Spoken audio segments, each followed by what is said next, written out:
નમસ્કાર દર્શક મિત્રો, આપ જોઈ રહ્યા છો પ્રાદેશિક ન્યૂઝ।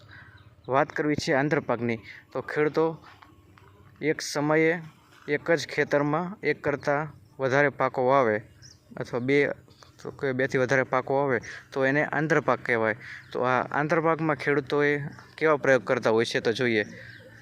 તો આ આંબા ખેડૂતે વાવેલા છે,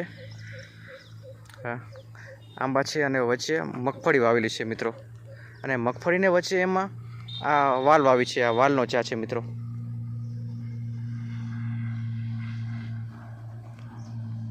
બે મગફળીના ચાસની વચ્ચે પાડામાં આ વાલ વાવેલી છે, એક આંબા, અને એમાં પણ વચ્ચે આ મકાઈ વાવેલી છે મિત્રો।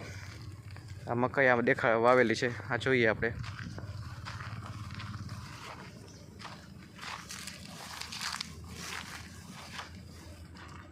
તો એક સાથે બે કરતાં વધારે પાકો વાવેલા છે મિત્રો ખેડૂતોએ। આવો પ્રયોગ પણ ખેડૂતો કરતા હોય છે મિત્રો। તો આંબા, આ મગફળી, વાલ અને મકાઈ